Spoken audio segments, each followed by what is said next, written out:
Olá, sejam todos bem-vindos à Católica EAD e ao ambiente virtual de aprendizagem da disciplina Lógica. Vamos juntos pelos caminhos da argumentação e pela reflexão do conhecimento humano.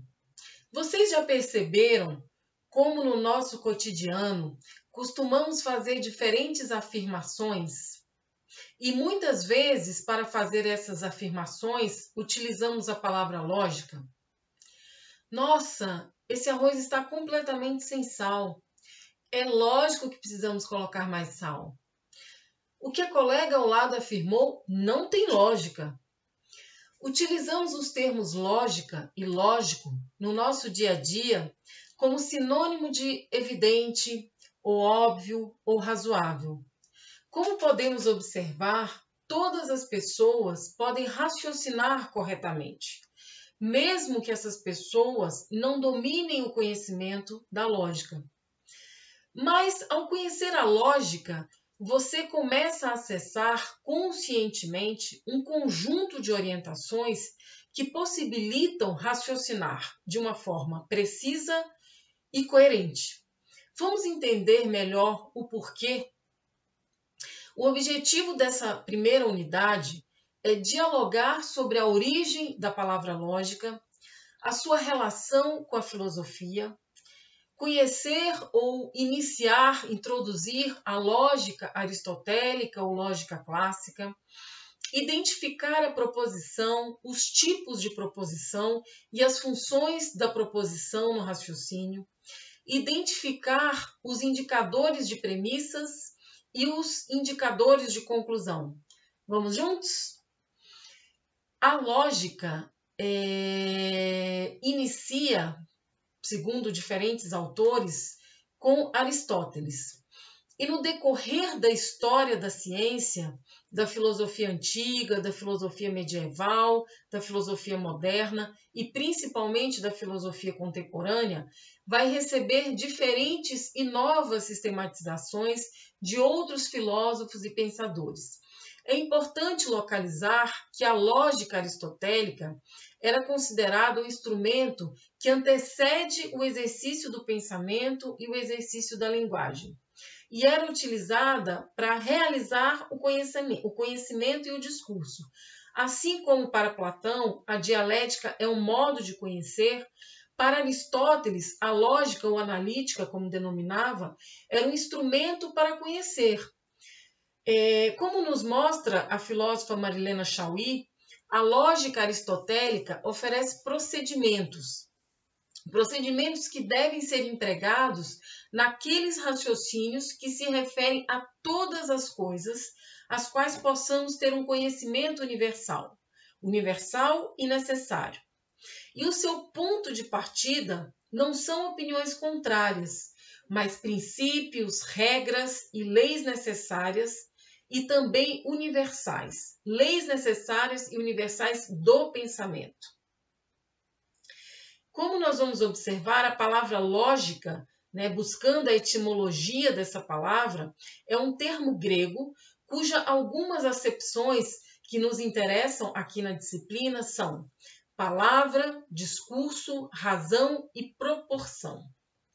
Mas então, o que é lógica? Em um sentido mais amplo, podemos dizer que a lógica pode ser compreendida como o estudo do pensar, ou o estudo do raciocinar. Afinal, pensar se expressa por argumentos. Nesse sentido, são, pois, os argumentos que são estudados na lógica. Assim, trazendo os elementos razão, discurso e palavra, podemos apresentar uma definição inicial do que seria lógica.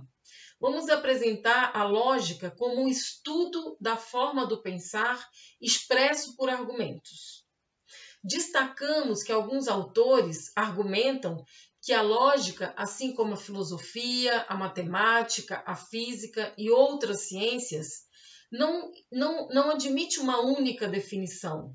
E aos poucos, durante a realização da nossa disciplina, vamos conhecendo essas diferentes definições de lógica. É importante dizer que a lógica faz parte da filosofia. Nasceu e é considerada pela maioria dos filósofos como um ramo da filosofia. Assim, o pensamento lógico constitui uma base cognitiva para a realização do ato de filosofar. Mas o que o leva a considerar algo como lógico? Apenas afirmar que as palavras lógico, evidente sejam sinônimas uma da outra não deixa claro quais sejam os critérios utilizados para se reconhecer algo como verdadeiramente lógico. Parece-nos que, pelos próprios significados desses termos, não é possível que algo seja tido como óbvio por alguém e não fosse também por todas as demais pessoas. Afinal, o que pode ser contestado ou posto em dúvida não é de fato evidente, não é mesmo? Então, o que define lógica? O que é lógico?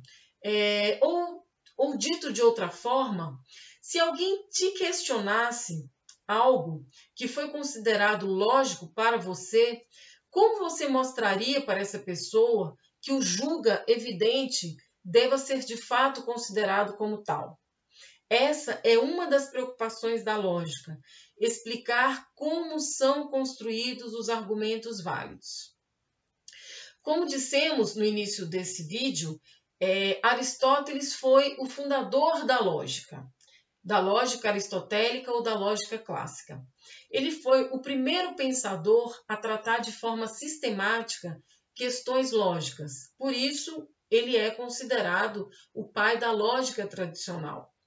Como nós vamos observar, Aristóteles construiu um edifício lógico e complexo, e um edifício lógico complexo e estruturado, de forma com que, ao longo dos anos, dos milênios, pouca coisa foi modificada.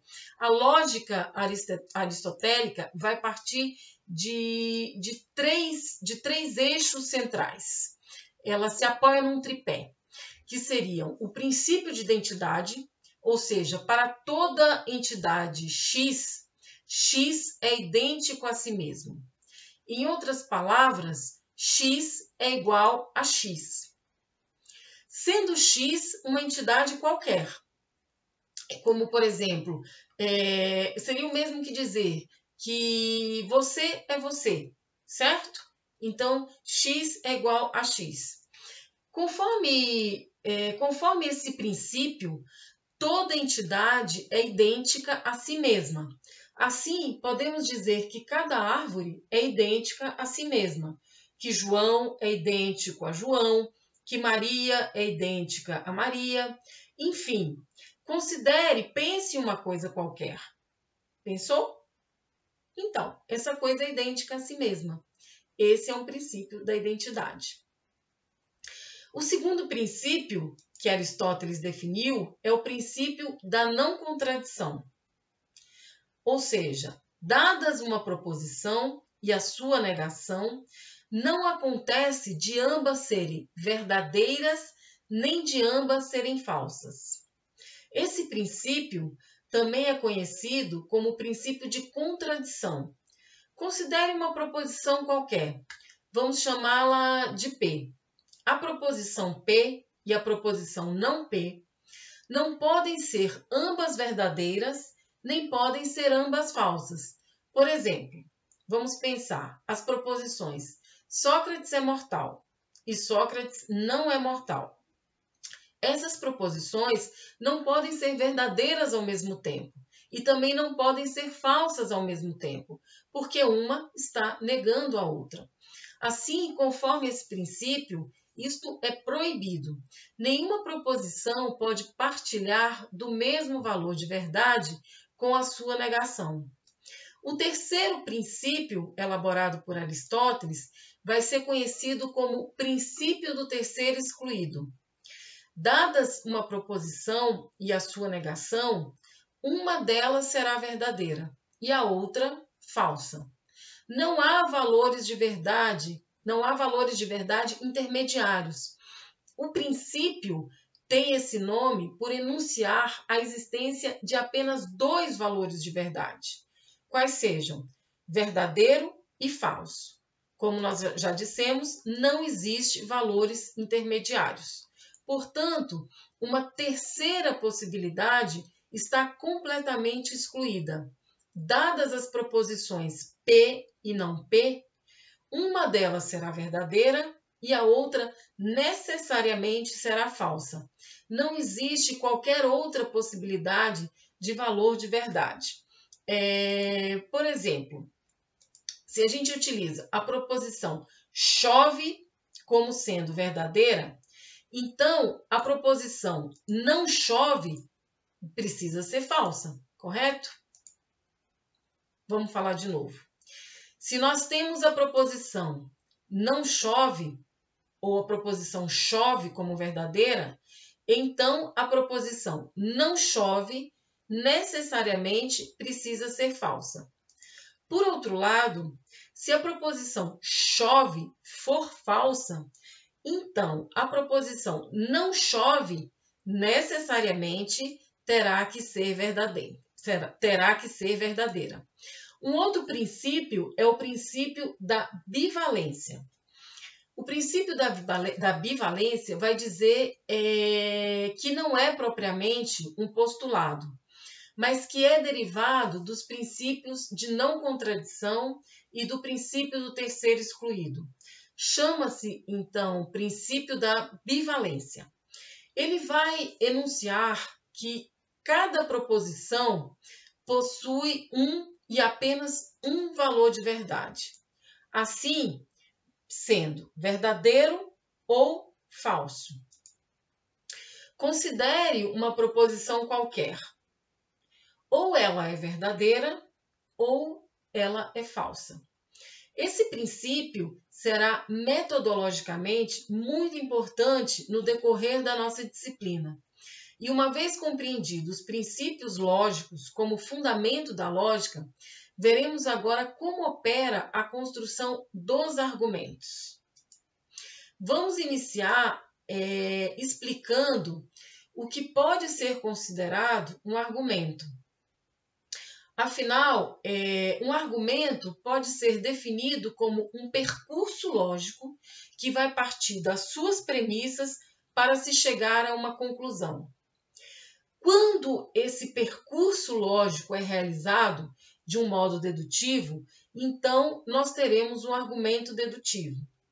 Um raciocínio dedutivo é aquele que vai partir do geral para o particular, ou do mais geral para o menos geral. Vamos observar essa proposição. Todo felino é mamífero. É uma primeira premissa. Todo gato é felino. A nossa segunda premissa. Assim, todo gato é mamífero. Essa é a nossa conclusão.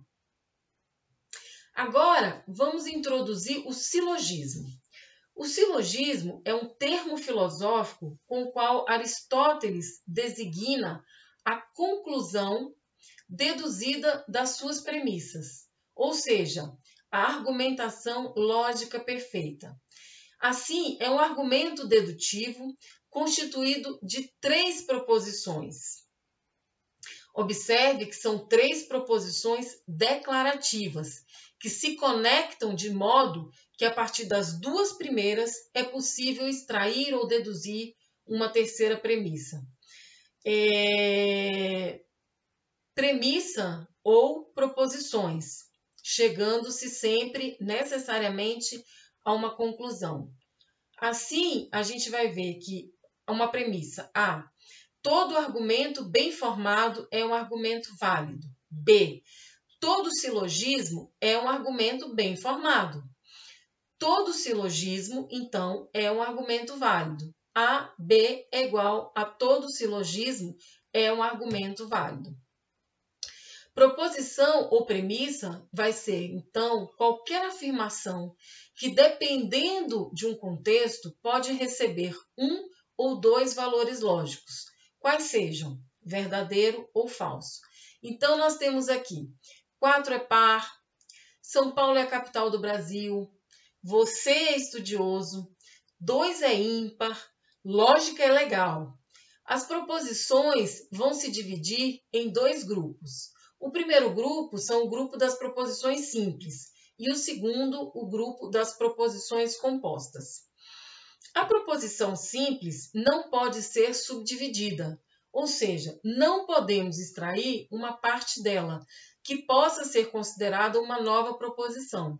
Ela também é chamada como proposição atômica. Vamos a um exemplo. Todo vegetariano tem vida longa. Então, essa proposição e a proposição composta pode ser subdividida, ou seja, podemos extrair uma parte dela que seja considerada uma nova proposição. A proposição composta também é chamada de proposição molecular.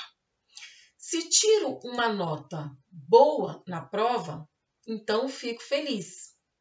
Percebem? Se tiro uma boa nota na prova, então fico feliz. É importante destacar que todas as proposições compostas, e somente elas, vão apresentar um conectivo lógico.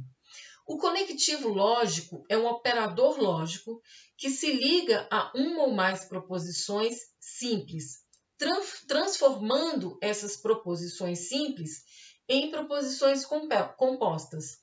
Os conectivos utilizados são e, ou, se, então, se e somente se e não. Vamos retomar alguns princípios, como nós já dissemos anteriormente.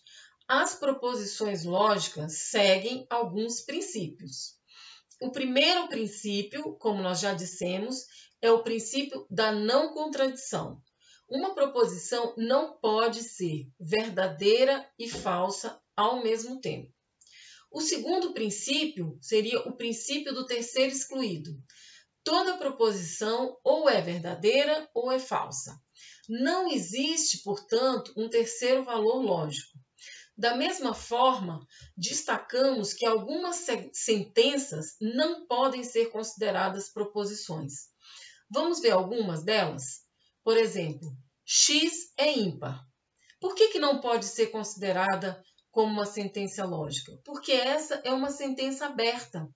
X é ímpar, mas o que é X? Primeiro a gente teria que localizar o que é X e dizer, por exemplo, X é igual a 2. Aí nós pegaríamos o 2 e diríamos, 2 é ímpar. E daqui a gente poderia dizer que é uma proposição falsa. Concordam? Vamos ver um outro exemplo.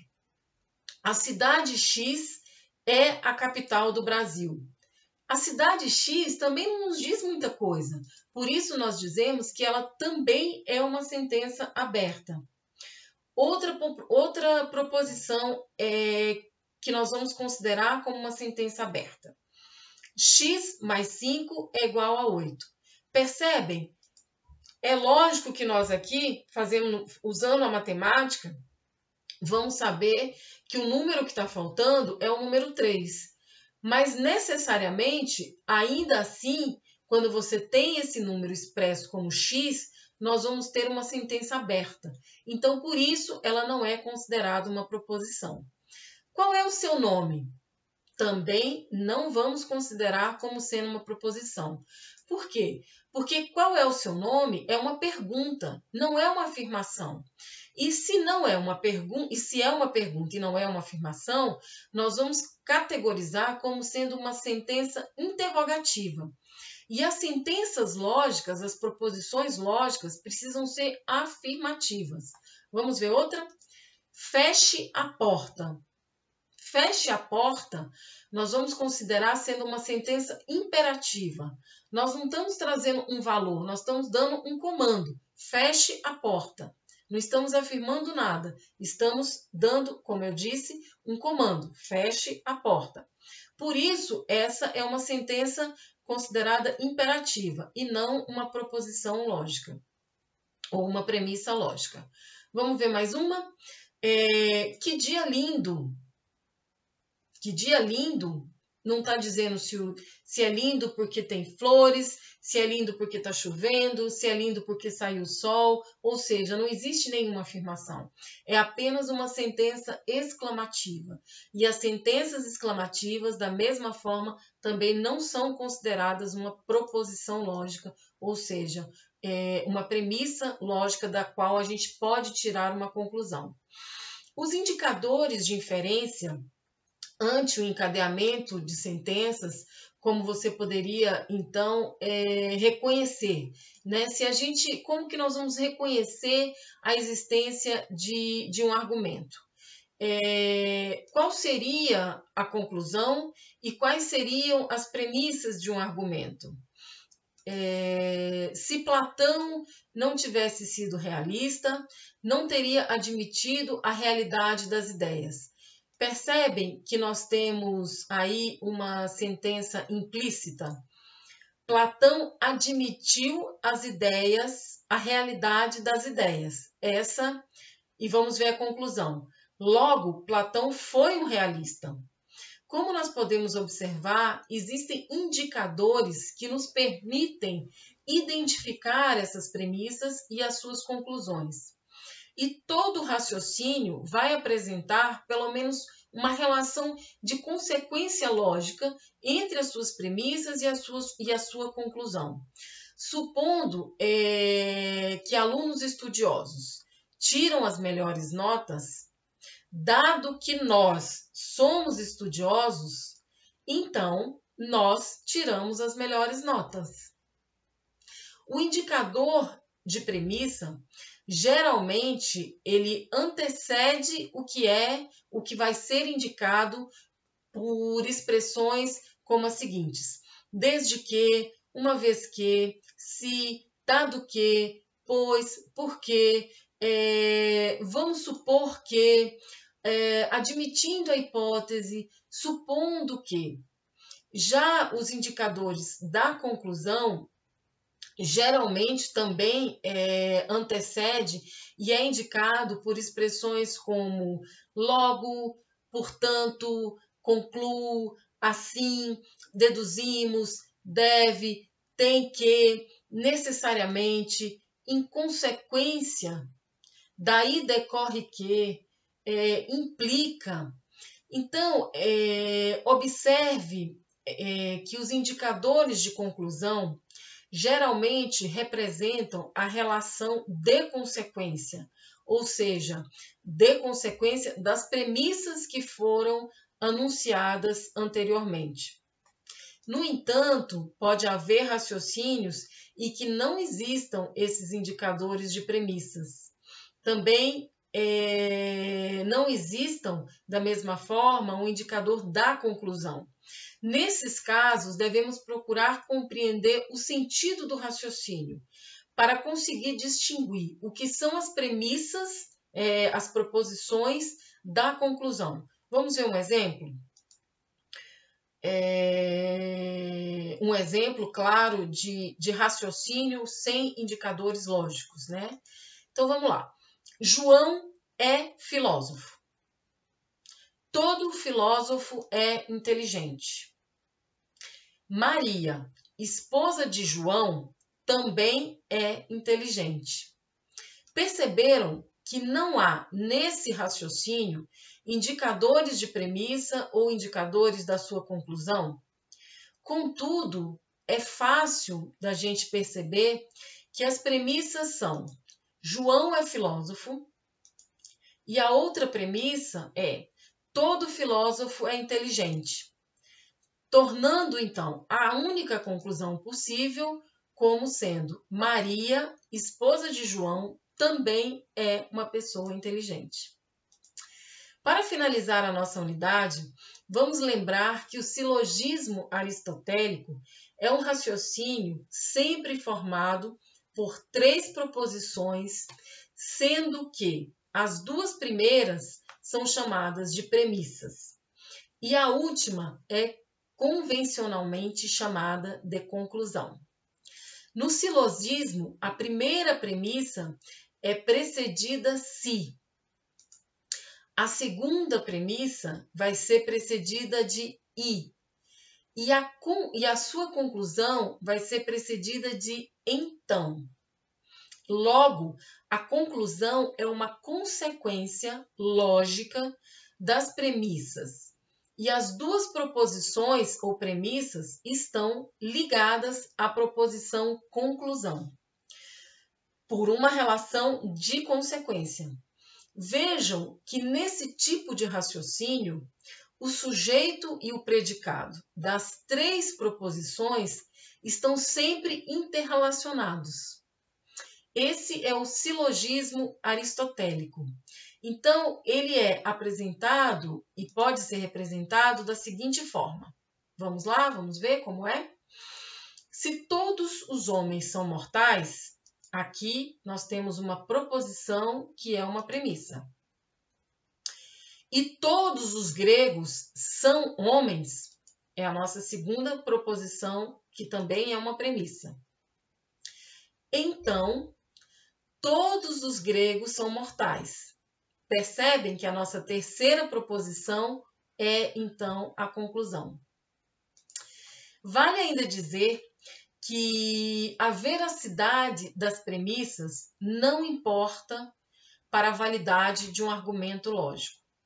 Para checar a validade do argumento lógico, é preciso assumir, mesmo que seja temporariamente, que as premissas são verdadeiras. A nossa aula termina aqui e nas próximas unidades investigaremos com mais profundidade os argumentos indutivos e dedutivos. E como sempre digo, fiquem atentos ao material de apoio, à indicação de filmes, à indicação de textos, à indicação de livros, os prazos para a realização das atividades avaliativas. Muito obrigada pela atenção, até a próxima unidade e vamos juntos! Essa é a sequência dos slides utilizados na aula de hoje, que nós também vamos deixar no ambiente virtual de vocês. O que é lógica? O que é lógica? Lógica e filosofia.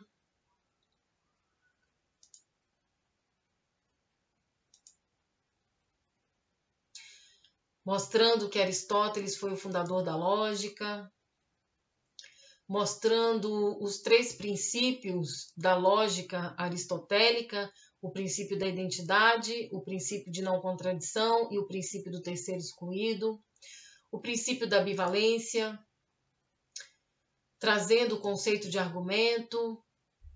Todo felino é mamífero, uma premissa. Todo gato é felino, também é uma premissa.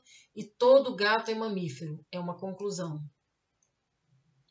Trazendo o conceito de silogismo, mostrando que o argumento lógico é composto por duas premissas e uma conclusão, ou duas proposições e uma conclusão. E como nós observamos na perspectiva de Aristóteles, sempre composta por três proposições, sendo que duas são premissas e uma é a conclusão. Aqui o exemplo dado é: todo argumento bem formado é um argumento válido. Todo silogismo é um argumento bem formado. Logo, todo silogismo é um argumento válido. A está para B igual, todo silogismo é um argumento válido. Trazendo aqui o saber teórico, a proposição, o conceito de proposição, as proposições, mostrando que as proposições se dividem em dois grupos, simples e compostas, identificando o que é então uma proposição composta, mostrando os conectivos lógicos,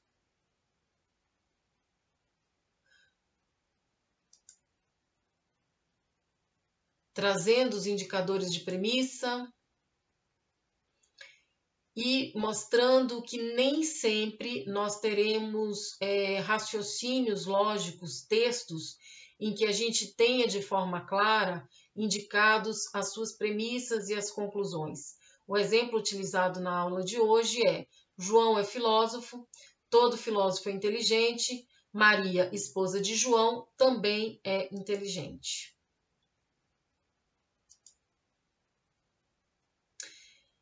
Como dissemos, mais uma vez, gostaria de repetir, fiquem atentos ao material de apoio, à indicação de livros, de texto, de filmes. Muito obrigada, até a próxima unidade e vamos juntos!